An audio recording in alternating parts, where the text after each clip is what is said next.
business tips to successfully start and run your business so your business doesn't run you. And more importantly, we provide personal development tools to create a better version of yourself to provide the solid foundation for your life and business to stand upon. This is the Biz Reveal, and I'm your host, Craig Sawyer.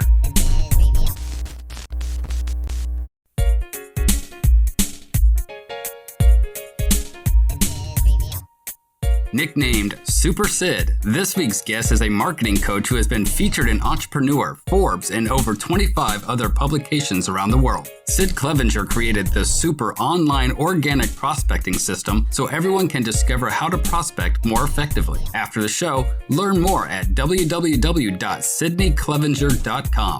This is the Biz Reveal podcast with this week's guest, Sid Clevinger. One of the big things we can talk about is attracting people online to you for free. And obviously what that looks like. I think a lot of people resonate because I guess when people think they're going to go out there and find leads online for free, they're going to be spamming a lot of people, or they're going to be shooting over a ton of messages and outreach and only getting, send out 50 messages, get 0, for a week, get 2 responses out for the week kind of thing. And it's really not that way at all. You're forcing their hand before you ever do anything. And then when I say force, I don't mean but based on how it's happening, they're coming to you first. So the reaction, if you look at just communication with humans, the reaction of they came to you first, they're already asking for your help. So if they're already asking for your help, there's no rudeness. There's no, sure. I'm from the South. So there's no rudeness. There's no, anything like that to where you're reaching out. Bro, you reached out to me first. And if that's the type of person that they're going to act like because they did that, then they're not my client anyway. Right. So I just let them shake out and move on to the next one. So that once I kind of really adopted that and understood that repelling clients was a lot more than not, getting clients was very easy. Because I was able to not only get clients, but I was also able to say, no, you're not a good fit, get out of here. And it's also one of the most uplifting things that you can have is we'll get people that fill out our forms to book calls with us or whatnot every day. But I bet you we only take half of them. Sure. Because so the other halves aren't qualified. So just understanding, I was talking to a guy this morning and he was doing one of the, strategies that we have is the Facebook group prospecting. So there's a few different strategies that we talk about in Facebook groups. And he did one of those strategies after our first call, and he had over 50 people reach out to him. And I was just that's awesome, dude. Yeah, and that's so, every and he's never dream. seen that before. So it's really cool. And, he's been able to turn some of those types of leads into clients over the past month, about $5,000 worth. So, it's really neat because he was homeless 4 months ago. Oh, wow. So, he was living out of his car. So, those are the stories that, at the end of the day, I want to help people smile and be happy. And, God bless me with understanding how to hop on a computer and, well, let's start there. Let's get a little history on you and how you got into doing this in the first place. Wherever you want to go, dude. As you can tell, I'm extroverted. I can talk. Wherever you want to lead the conversation, I'll talk about it. Let's start there. What got you into this originally? What started this process of you helping other people create determination? Have you ever heard that? From Chet Holmes? Yeah. Really just honestly, when I got started, I didn't really, for the longest time, I didn't know what I wanted to do. I remember sitting in the car with my dad when I was in high school or college, and he would always ask me so what do you want to do with your life? What do you want to do? And my whole thing was I don't have a clue. Right. I don't know what I want to do. I don't know how I'm going to do it. I don't know, how it's going to shake out. And my whole thing was I just want to figure out today. I don't know what's going to happen today or tomorrow. I want to just figure out today. Right. So, that, I just remember being asked that and I never really knew. And then when I was in college, I fell in love with sports. I played a lot of sports. I played highly competitive sports. I didn't grow a lot. Everybody in my family is 6'3". I'm 5'10". I didn't get kind of that natural athlete gene. Whereas a lot of people who are 5'10", there's only so many sports at 5'10" that you can be competitive in. And I chose golf.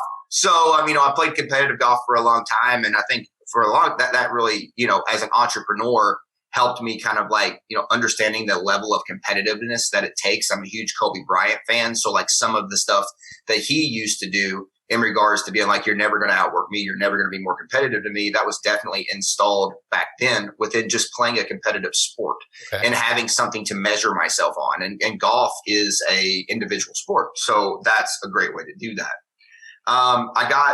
From there, I just decided, it'd be kind of cool to work in sports. I was going to the University of Louisville at the time.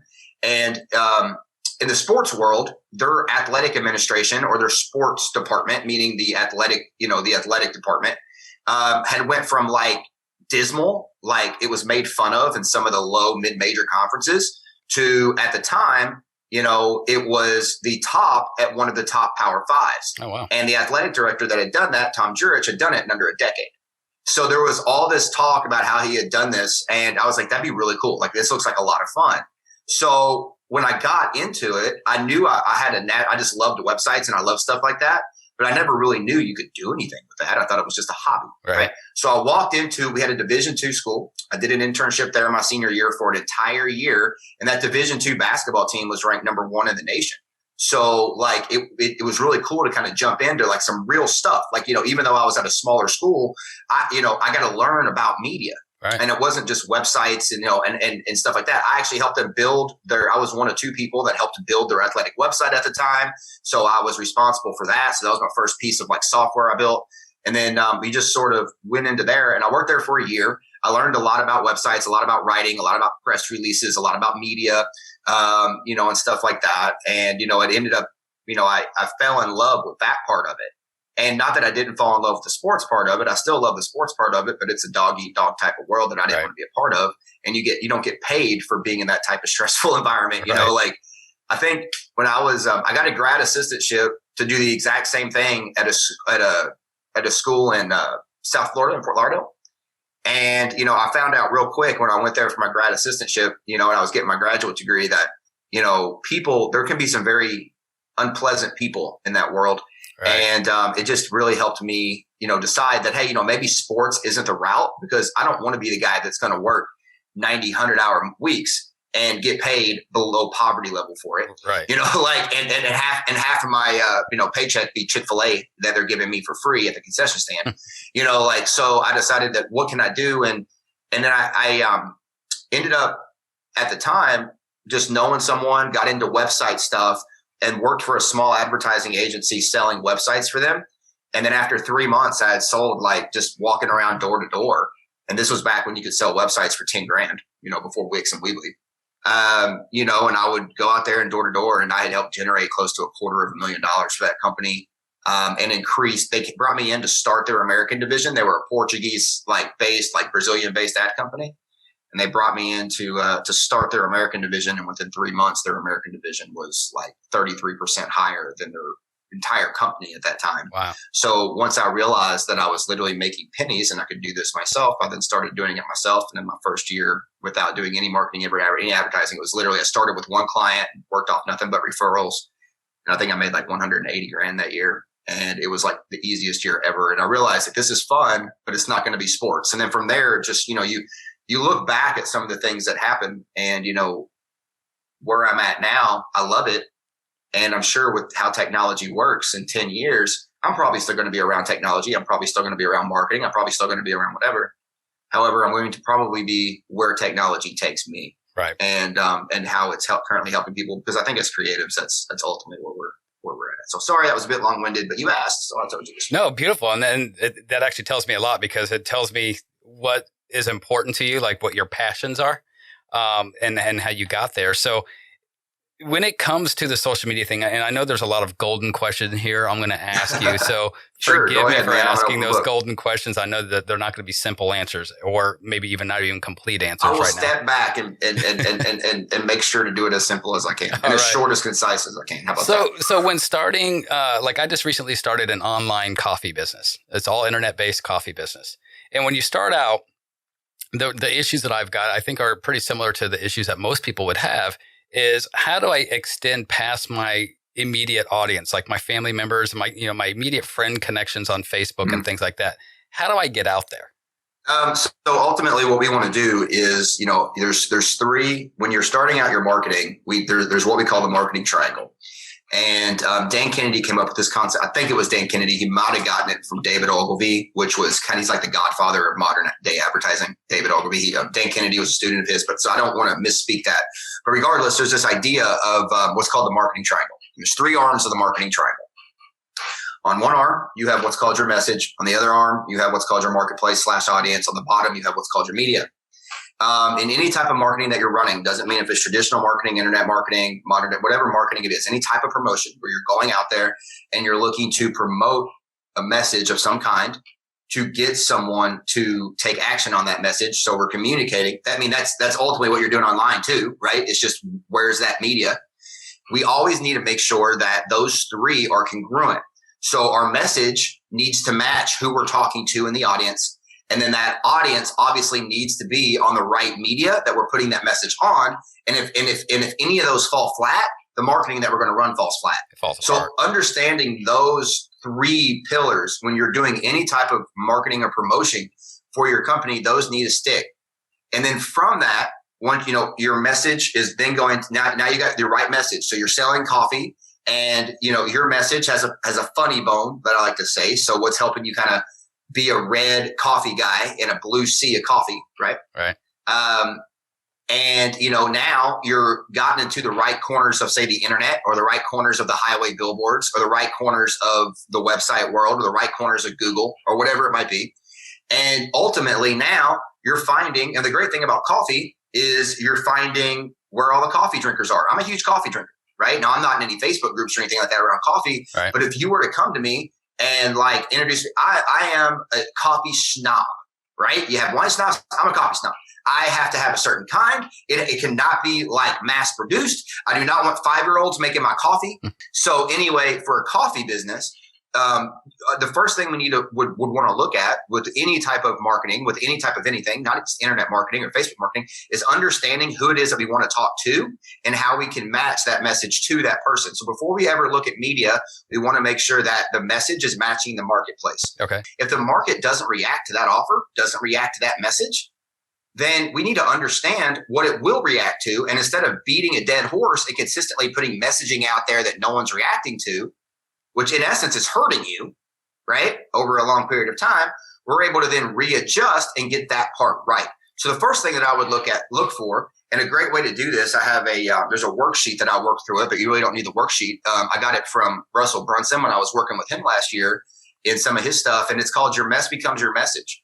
And what that is a lot of times, I'm guessing you got into coffee because you're a coffee drinker. Is that correct? I happen to be, full of it right now. I left mine in the kitchen, unfortunately, so I'm thinking about it right now. And I'm going to grab it. If you need a break, man, just let me know after this interview.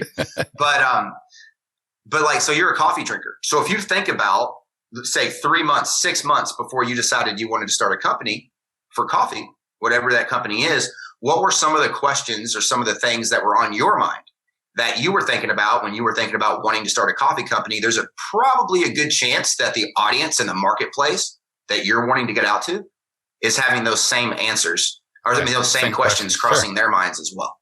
And when you're able to answer those questions, just like you got over the hump, you're going to help start to get them over the hump as well. So that's kind of how we would want to start. Okay.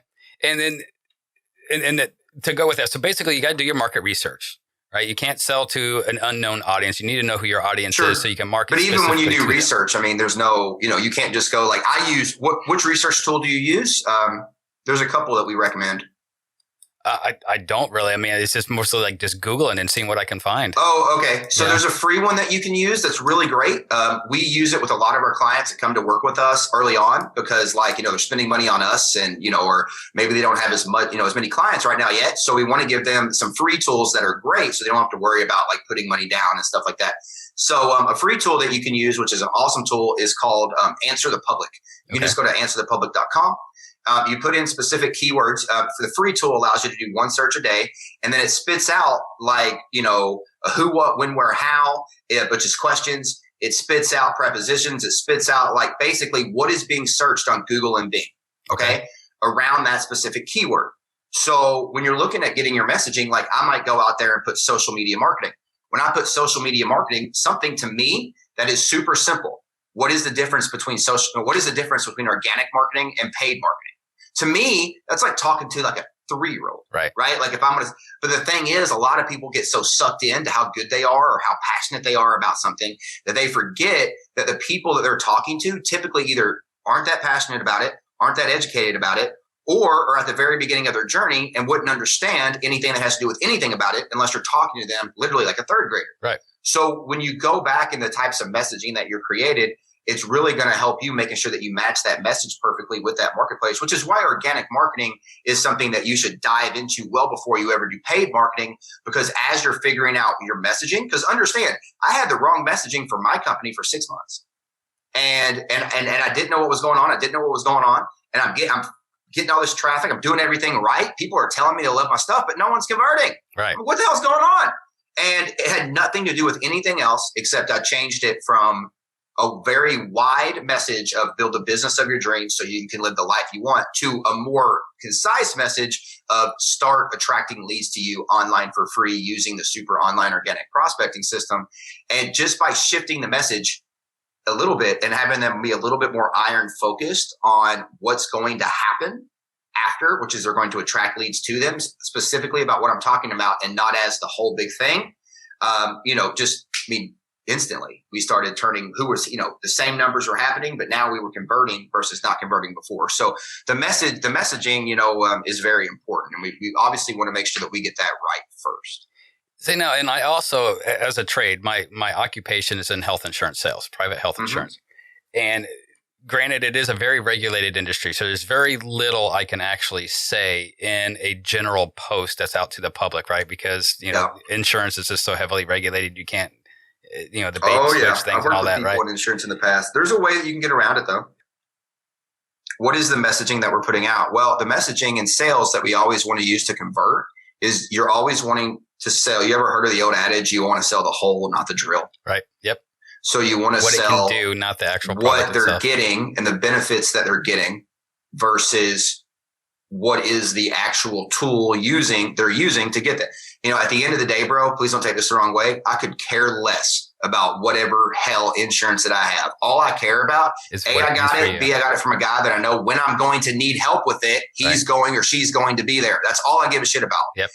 Sorry. And my thing is, at the end of the day, people are going to do business with you, not your profile. People do business with people, not with profiles. So I'll really just, going back to your messaging and understanding that, put out what it's going to do for them, not exactly the tool that you're using. You're going to get them peace of mind. You're going to get them more time with your kids. You're going to get them, vacations with their kids when they're teenagers, when they're now infants. You're going to get them all of this. You're going to get them college educations. You're going to get them all this stuff.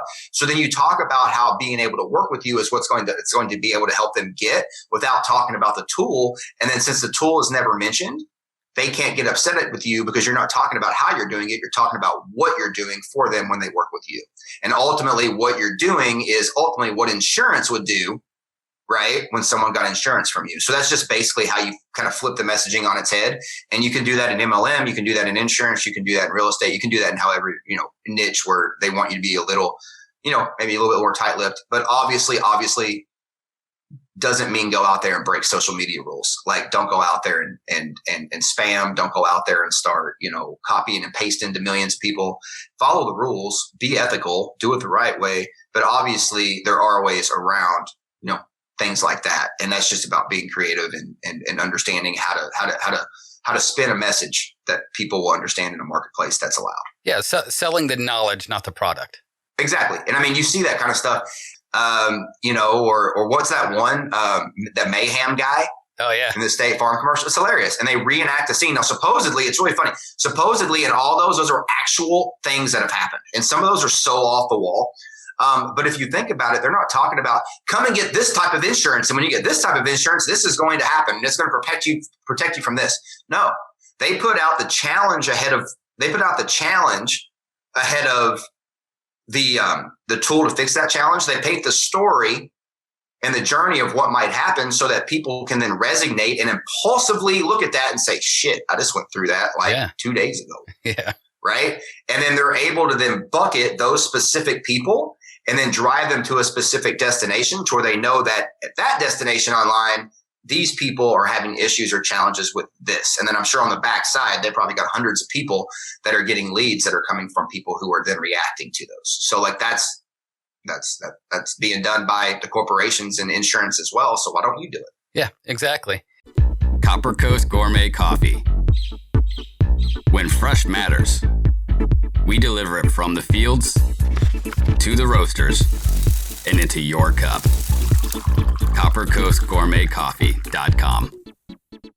And another question I had too, because I know we're talking about social media, which is what I wanted the topic to be about, because that's one of the things that I think, at least for myself, that I want to use most often to get in front of people. Sure. And when we talk about funnels, can you explain what funnels are, how they work, and how they're beneficial?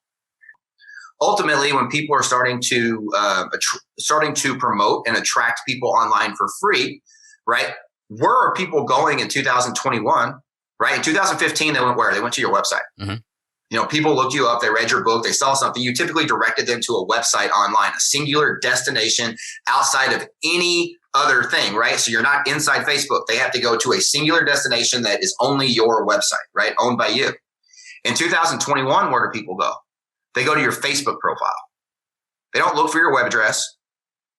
Working out, let me look up this guy real quick in Facebook or this guy real quick in Facebook. Right. So ultimately, once we identified those numbers, and this was, heightened extremely, when the pandemic hit, because, as you all know, the online people, the time that people are spending online over the past year since the pandemic hit has increased dramatically. Sure. Because people are at home and they have a lot more dead time. So because of this, it goes into a funnel can then be generated on our personal profile. And we then attract people like we would look to attract traffic to a funnel and click funnels where people can make a decision. We can then, through a couple of very simple and not expensive assets or assets that we can create for free and a couple of simple placements on that profile funnel, we can then allow people to know, well, hey, I like this guy and this is what he's about. And this is where I can go if I want to learn more. Facebook community, lead magnet, offer, whatever it might be, phone call, whatever it might be.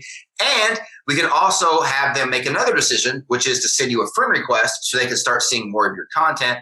And then we have behind that what is classified as a friend request hack, which is ultimately something that I accidentally fell into through having a panic attack a few years ago, which helped me understand how I can take friend requests and turn them into leads and then turn those leads into customers. But ultimately, if you're not making $10,000 a month or more, build a profile funnel out, start attracting people to your personal profile, build your friends list up like it would be a prospecting list, kill friends that are not engaging, kill friends that are not doing anything for you, kill friends that are never going to buy from you, and use the 5,000 friends list that you have on Facebook literally as a prospect list and as people that when you put out your online TV channels and you put out your content that's going to help people on a daily basis, that people are going to resonate and get help from that content, which is then going to help you get more engagement, which is then going to help you get more reach, which ultimately is going to help you do one thing, get put in front of more people, make more offers, and attract more people to you in the long term.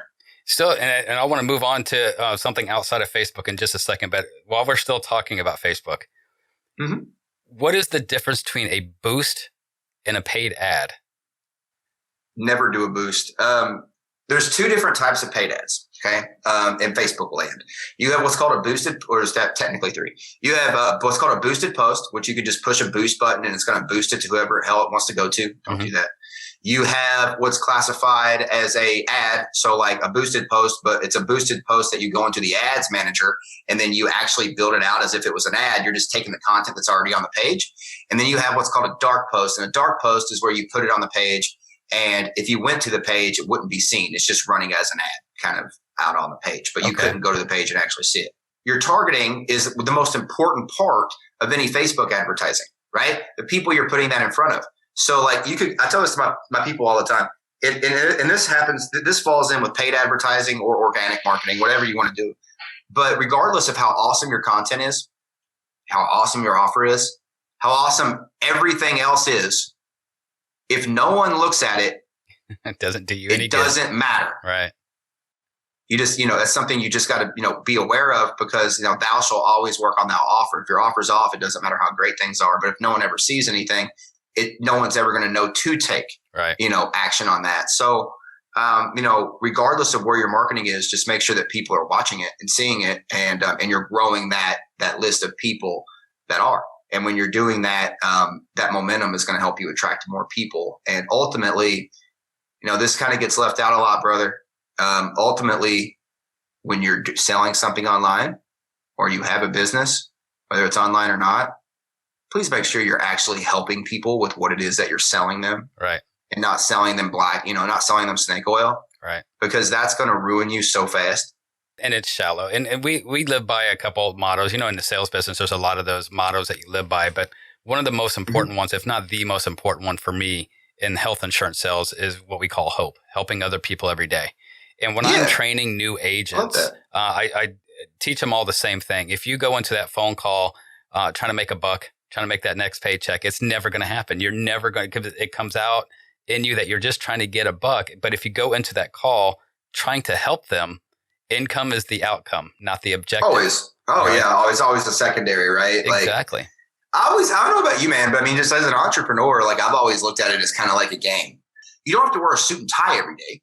You say, I understand you're at a bank, but you don't have to wear a suit and tie every day, but you need to put yourself into your character every day, because at the end of the day, people are attracted to you, not what you're selling. So this is perfect for insurance. Just don't take this the wrong way, but when people buy insurance from the person selling it, not from the actual insurance. I would bet you over half of the people that buy insurance probably has no clue exactly what they bought, except for what was told to them on the other side. Exactly. And they bought into the trust of the person that they knew if scenario happened and the time that insurance was going to be the most important time in their life, they know that the person they're going to go to is going to be there for them. And ultimately, I think, that's the number one thing overall.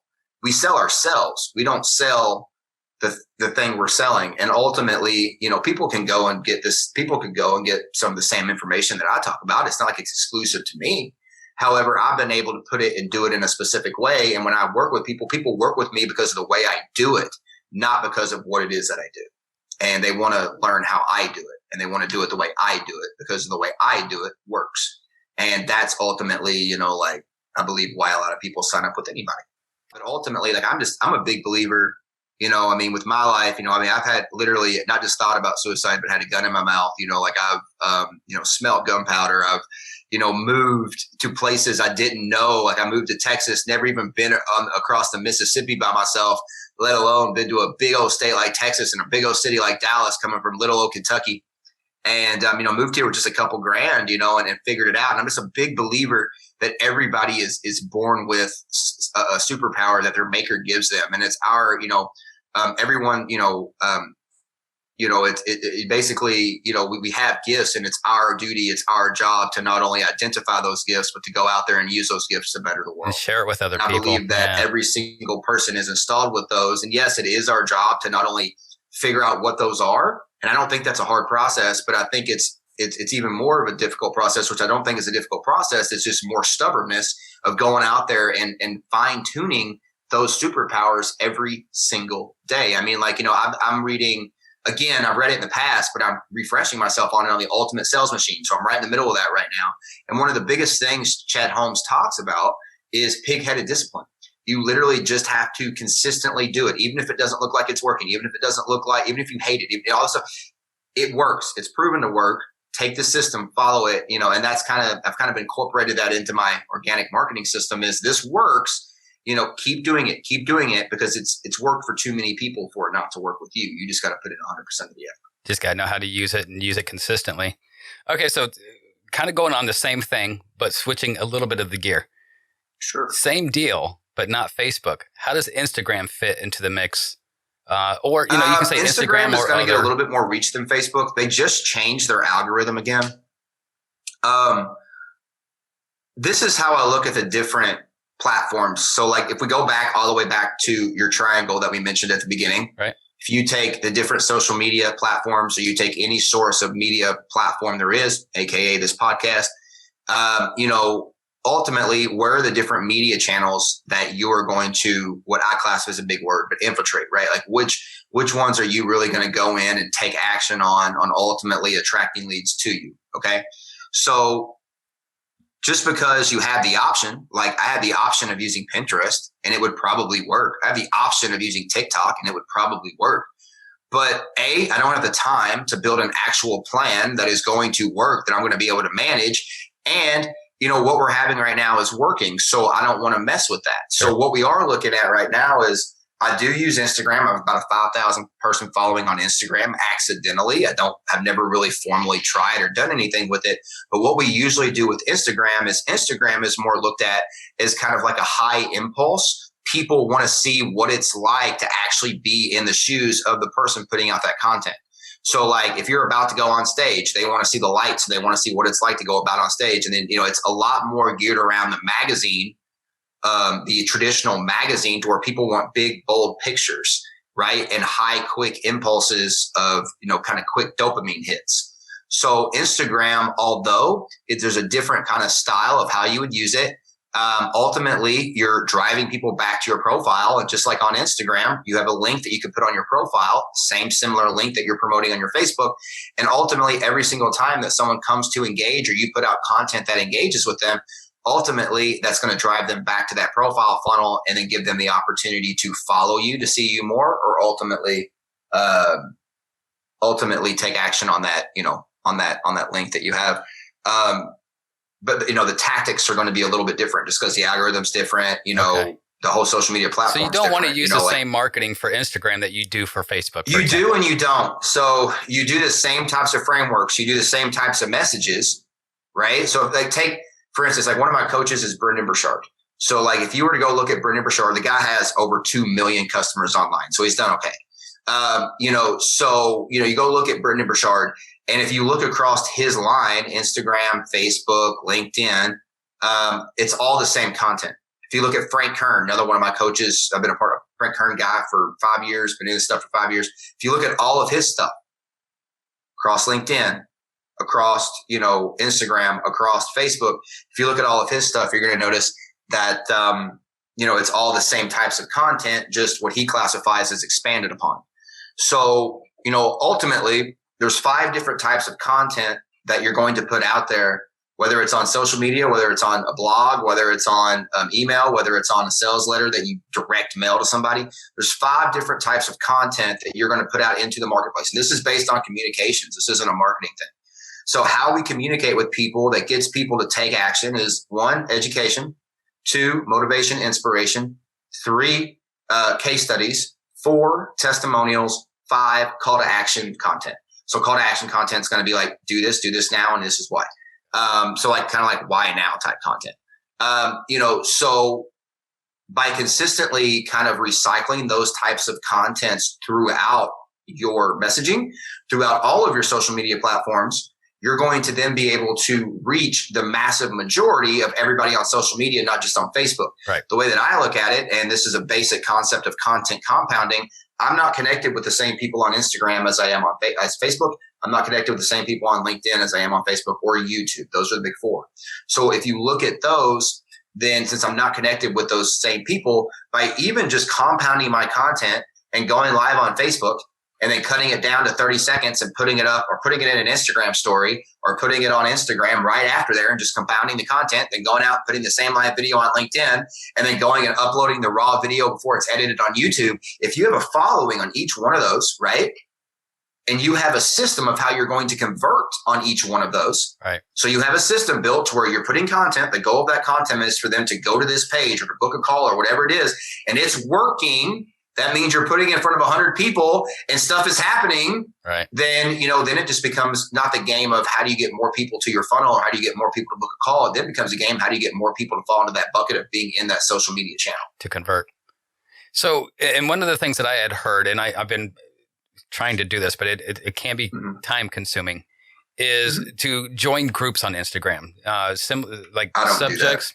Really? So what's your advice there? Because I always heard, you join groups and you make comments on other people's things. So they get interested in you. I'm a big fan of Facebook is where people convert. Okay. So like LinkedIn is quiet. It's boring, but there's a lot of great things that you can do on LinkedIn. They have some great tools that Facebook and Instagram don't have, especially when it comes to search and being able to build lists, which is why we use an automated outreach system. We look to connect with 100 people a day on LinkedIn. based off a targeted list that we build based off very specific KPIs. I use that same one. Yeah. And then we set up an automation. We use what's called WeConnect. We set up an automation to send out messages to people on automatic. And just like, anything else, we'll probably get 8 to 10 people that respond back, and then we get them into our Facebook communities. And that's ultimately what we do within our Facebook communities. We get them on our list, and then we're also able to communicate with them in the Facebook community and nurture those leads. And kind of, the Facebook community has been awesome. We've had it for a year. It's made us well over $500,000. You know what? Let's talk about that for a minute. Simple. I created a Facebook group. Now, a community group, is that the same thing? Is that different? Yeah, it's the same. There's two different types of Facebook communities, private and public. Okay. So I created a group to, again, I work, my niche is with small business owners, entrepreneurs, things like that. That's my niche for the health insurance sales. So I'm trying to get in front of more of those people. I created a group, but again, kind of got stuck. The only people that saw the group, that I had the group, were the people that were already in my friend circle. So I couldn't really build the group up to be what I wanted it to be. Sure. So again, it all goes back, I think you look at the online, you look at the system as a whole, and it all kind of builds on top of each other. Yeah. And, again, you keep talking about, you keep kind of going back to the same challenge. I'm putting stuff up, and it's only the people that know me. Well, that means that your marketplace is off. Okay. So let's just take it right back to the beginning. Your marketplace is off. Take a step back. You need to fix your marketplace. How do we fix your marketplace? Well, if you look into the super online organic prospecting system, when we're talking about press, when we're talking about uncontrolled traffic, when we're talking about LinkedIn group outreach, when we're talking about friend request hack, when we're talking about profile funnels, ultimately having the right people around us is what matters. And this is kind of the analogy I use. So it's kind of like this. Think about if you were to go out online, and online is this massive community, right? This massive world, which it is, massive world. Yeah. And, ultimately you're screaming as loud as you can. But the people that you're screaming at that are connected with you online don't have any interest. Right. Well, then it doesn't matter what you're screaming. No one's going to come. Right. So what I honestly would suggest that you do, we have a great tool that we use. I teamed up with a guy on a technology called Be Louder. And what it is you might have heard of some of these tools, but one of the 8 plugins that comes with this is what's called friend remover. And what it does is it goes and it scans your profile, basically looking for people who have or have not engaged with your profile over the past certain amount of time, up to 12 months. Every month I run a scan and I take down anybody that is not engaged with my profile in the past 12 months. Ultimately, by doing that, I'm then, leveraging my friends list to be a list of people that A, are engaging and helping my post get out to more people, and B, who are prospects and buyers that want to learn more about what I'm talking about. Now that I've flooded all those people to my page that are going to see my content, and do that consistently through going into Facebook groups and following the Facebook group stuff, prospecting training that we have, doing the online TV channel, doing press, being on shows like this, being on TV interviews, writing in publications, all that stuff, right? And we obviously talk about it, but we also have a full system on how to get it set up for you, and also how to get it set up for you and have a VA run it for $3 an hour. To where you can go do what you do best and not have to worry about the prospecting stuff. And ultimately all this prospecting is doing one thing. It's building momentum, bringing the right people to you, attracting people to you online where your profile funnels are, to where they can make a decision. From them making a decision, say on your profile funnel on Facebook, you then are able to not only get more friends and friend requests that are being added to your list because people want to learn more about what you're saying.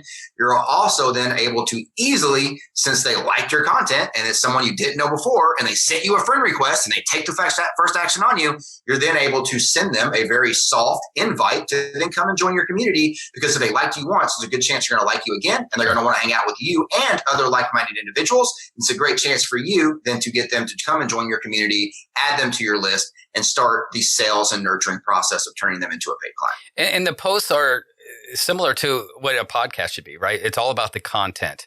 Podcasts. Well, there's 5 different types of content. I went over that earlier. So right. You want to mix and match those types of content. And then, within we have another course, but you get this course with the prospecting course. It's called the Content Blitz. And through some training that I got from Ping Jun and Frank Kern and Dan Kennedy, we've created headlines that you can basically swipe.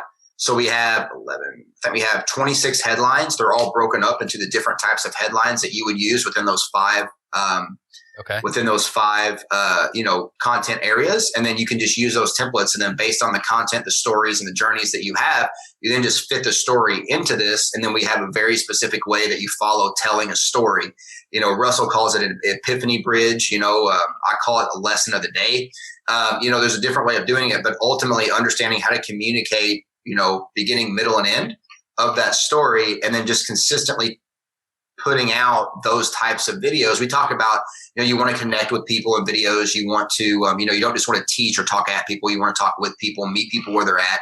So like we talk about all of that stuff. Then we talk about how to put together. I'm probably the only dude that, is sitting here that you talk with that probably, many people will have a mic, but like how many people have neon signs behind them or purple walls, right. Or like a whole setup to where like, I got, like a full production setup that we do in here because this is where I do a lot of my stuff, but I do that on purpose.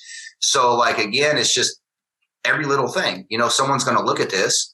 Oh, wow, this guy's different. This guy's fun. Oh, he talks about social media. I need that. And that impulse, that one person could then be driven to me.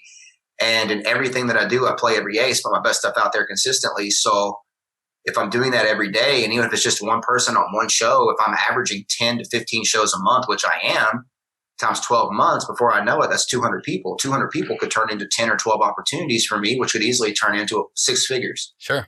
So like, that's kind of how I have to consistently do this. You have to trust the process. Tiger Woods always talked about this, trust the process, trust the break. And when that happens, like, and you just surrender to that process. And then when that process is working, you then just become kind of, I hate to say slave, that's a horrible word, but like, you then just kind of become part of the company, not the company. And then you kind of become part of the company culture to help the company grow. And ultimately, that's been probably the biggest lesson that I've learned over the past year is how in the world do I scale? Because it was just me doing everything for a long time. Right. Now I do 20% of the work and we put out 300% more output than we were a year ago. Yeah. And that's the goal right. too. And when we were talking about a virtual assistant, that surely helps because that can allow me to focus more on what I do best, which is the health insurance sales or the we have a great guy that we work with on virtual assistants. I'm more than happy to introduce you or anybody that's thinking about virtual assistants. Sure. I've been through 7 agencies and had failed miserably mainly because I didn't really know what I was doing. Yeah. I'd get in, oh, you got a virtual assistant. Okay, here's your list of tasks. Go do it. And then they wouldn't do it in 2 weeks. And okay, you're fired. Let me go find somebody else.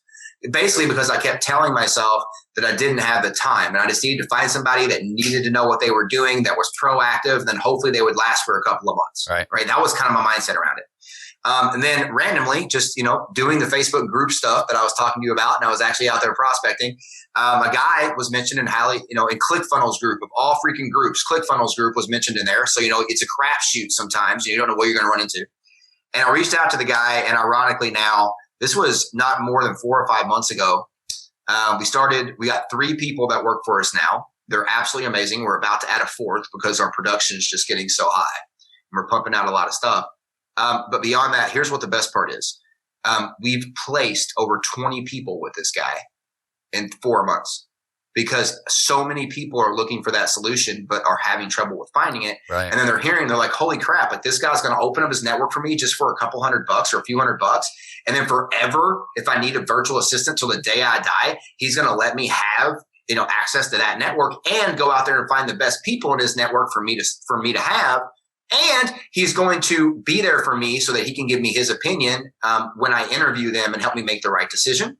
Hell yeah. Oh, on top of it, we only got to pay these VAs.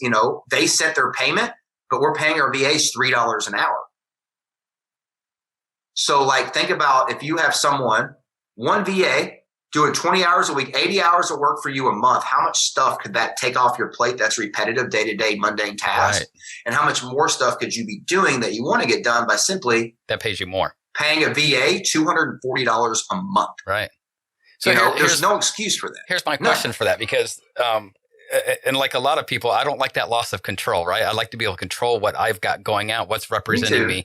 So how do they know what content that they can't, especially again, with the insurance industry, there's so many things we can't say. Oh, you build SOPs, bro. Of all the ways that we take care of those that we love, the most important is providing the care they need when they need it most. Sawyer Health Solutions. Go to SawyerHealthSolutions.com for a free health insurance quote. Okay. You build SOPs. Like I have so it's just a guideline that they go off of? something SOPs. So you build a standard operating procedure. Okay. I mean, as a CEO now, 2 years ago, I was the guy that did everything. Right. Now in my company, I'm the guy that is behind the camera. I'm the guy that is training my employees to make sure that, I once heard, I think it was in The Art of War, the person who's going to win the war is going to be the person who gets his troops to rally behind the cause more, right? And be more into the cause. So it wasn't written that way by Sun Tzu. Okay. It was probably written in Chinese, but that's kind of what I took from it. I have that right back here. Anyway, and yeah, I know that's where I spend a lot of my hours now is kind of making sure that the business and the systems of the business because like my job isn't to operate this business, and any CEO's job I wouldn't say shouldn't be. I love my business. I love what I do, but I also love being on camera talking about it.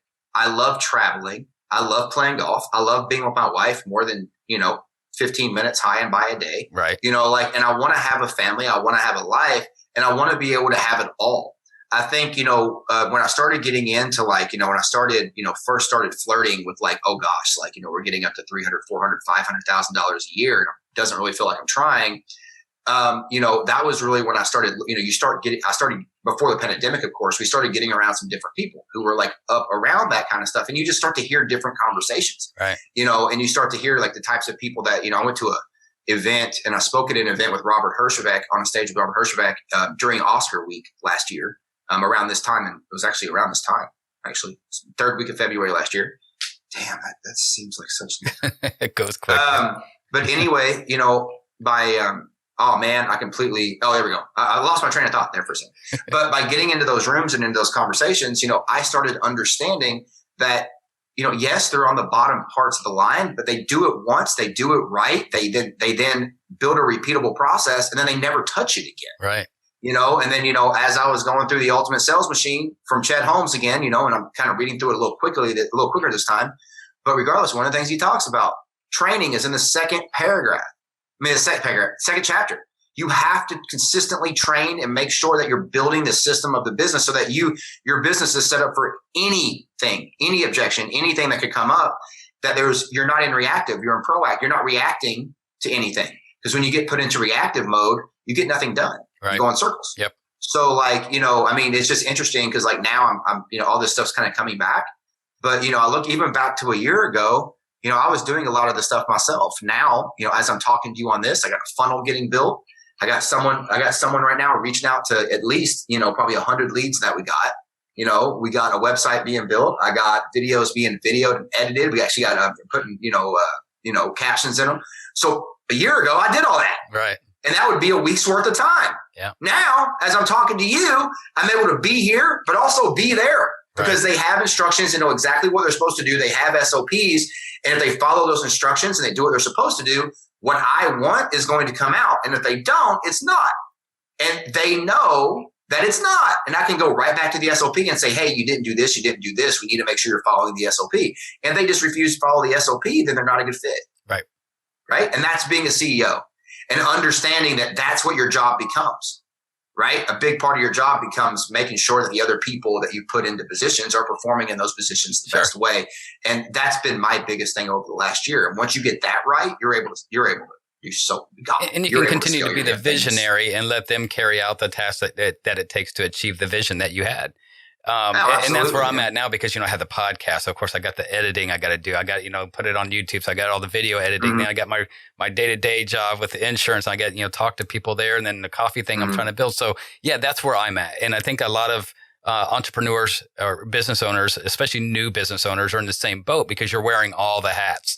Because you haven't built the income yet. Oh my God, that's so much fun. But don't get discouraged if you feel like I'm wearing all the hats and I don't know what to do.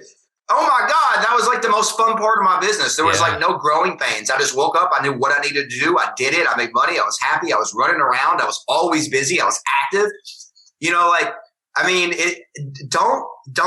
take that time for granted. The 2 years that I did that, and I hustled and white knuckled through everything, lived with negative money in my account. Those times you're like, well, I can get gas today because it's not going to show up until 2 days on my bank account. So I can just overdraft today and then I'll figure it out in 2 days. And those days, right? Just knowing when things, the art of knowing when things were, the bank was going to make actions. It was a special talent. Overdraw if I wanted to. Like I remember living like that, man. And I remember,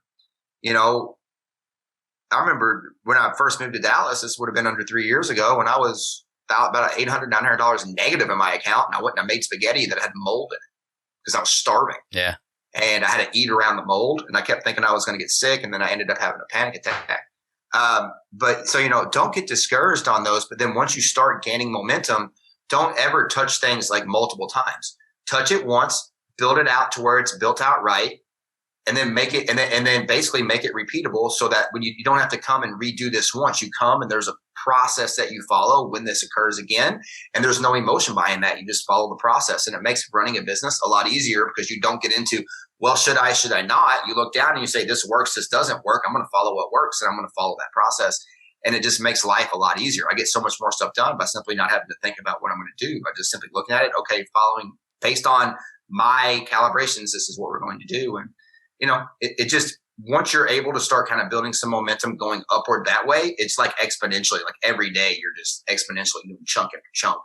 And before you know it, you're sitting here a year later and you're like, man, I miss the times where I worked all the time. Well, and everything progresses too, because technology changes, as you mentioned earlier. It changes so often that, although you may have all these things on autopilot after a while, you still have to revisit them to see, how you can change them and maneuver with the changes that have happened. So I think sometimes I wish email went back to like 2001. Like what we have to deal with in email marketing now is insane. Yeah. Like, I mean, especially with like what just happened with the election, and like there's just so email. I mean, I love email. We make sales on email every week. I'm worried that email is going to be the first thing to go though. And, I'm sure a lot of people have been saying that.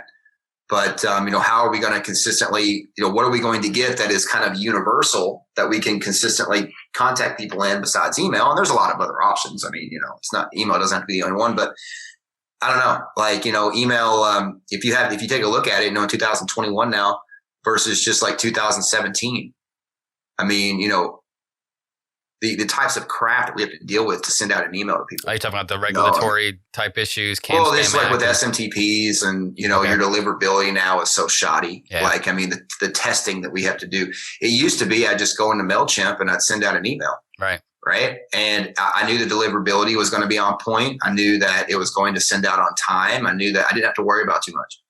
Now you have to, your SMTPs, you have to make sure there's unsubscribes in the footers. You have to, people are so sensitive about, everything now. And I think it's gotten worse ever since the pandemic because people are so scared to do anything. Right.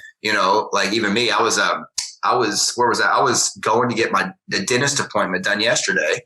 And, I go to the dentist and I'm getting my teeth cleaned, and, I walked in the dentist, and even just like asking the dentist, like, is it okay to take off my mask? Is it okay to do this? Is it okay to touch that? Yeah. I never thought about that before, and now it's like, I'm so reactive into, I don't want to get in trouble or get yelled at or get kicked out. Yeah. Right. So like, I'm just so like, let me be super careful. So I think that type of living with people has caused a lot of depression. It's caused a lot of angst and anxiety in people, which is probably why my wife is booked solid when it comes to NLP and helping people clear self-sabotage and all that. But also too, I really think that it's hurt people a lot when it comes to business, when it comes to just thinking properly. And, I think that, everybody should really take a big, deep gulp of mindset, right now, and really make sure that their brain is operating at full capacity, because if it's not, then, your potential is only so much. What you can operate on and do is so much. Exactly. Anyway. Sid, I think that's all we got for today, man. I appreciate you talking to me. But I get it. I love listening to you. I love listening to you. If you wouldn't mind, this is your spot where you can plug yourself and tell my listeners, how they can find you, how they can get in touch with you to get the help that they need. Man. So for all the shows, again, my name's Super Sid, and my whole goal here is to help people with attracting leads to them online for free, so that they can go out there and build companies and get to a point where they're making 5 figures a month consistently every single month without having to spend any money online for advertisements or promotions or anything like that. So if you'd like to get that system where I explain that system out fully, 100%, so you can start basically attracting leads to you online for free, you can go over to www.betterleadsgift.com. And when you get over there, basically, we're just going to ask for your email and some stuff so we can send you over this video. And this video is going to be a video that is going to explain to you the ins and outs of the 5 prospecting channels that we use to attract leads to us online for free every single day. Perfect. Sid, thank you so much, man. Absolutely, man. I hope to have more conversations with you very, very soon. Thank you for joining us this week. Go to our website at thebizreveal.com to catch all of our past episodes. We're available on all podcast apps, or you can watch any of our episodes on the Biz Reveal YouTube channel. I'm Craig Sawyer, and this is the Biz Reveal. Till next time.